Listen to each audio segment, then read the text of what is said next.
And Beijing needs to get its priorities straight. We've been saying this forever now.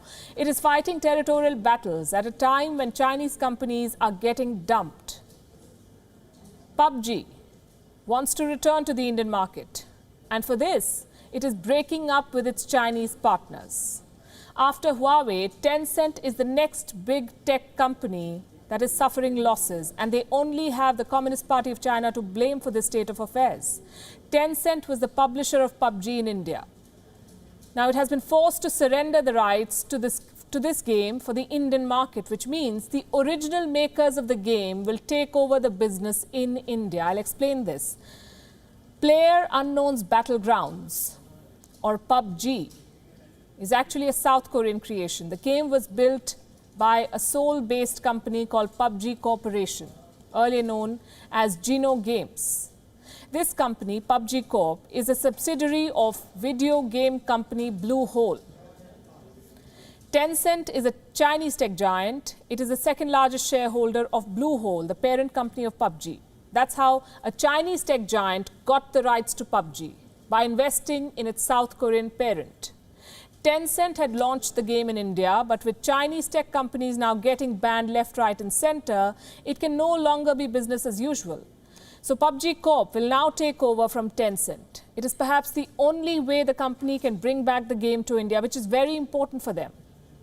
And this is a big blow to Tencent. Two of its major offerings have been banned in India now. First, India banned WeChat, the Chinese messaging app, and now it is being kicked out of the PUBG business in India. PUBG was the top mobile phone game in India.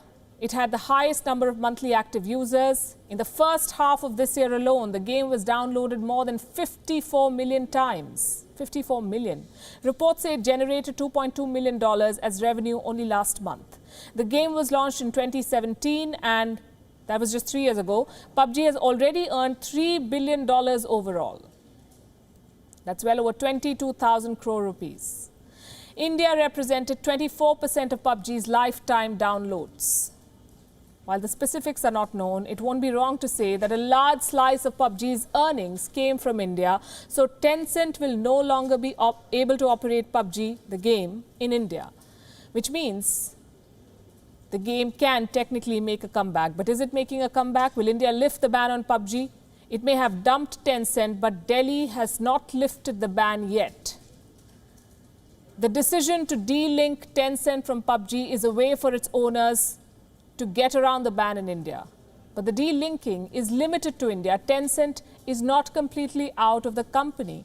It still owns a stake in the parent company of PUBG, which means it can still be entitled to a share of the profits from India. Perhaps even dictate the terms of how PUBG operates in India.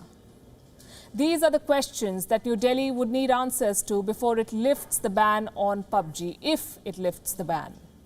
So if you're a fan of this game, I guess you'll have to wait a little longer. India is yet to decide on the future of PUBG.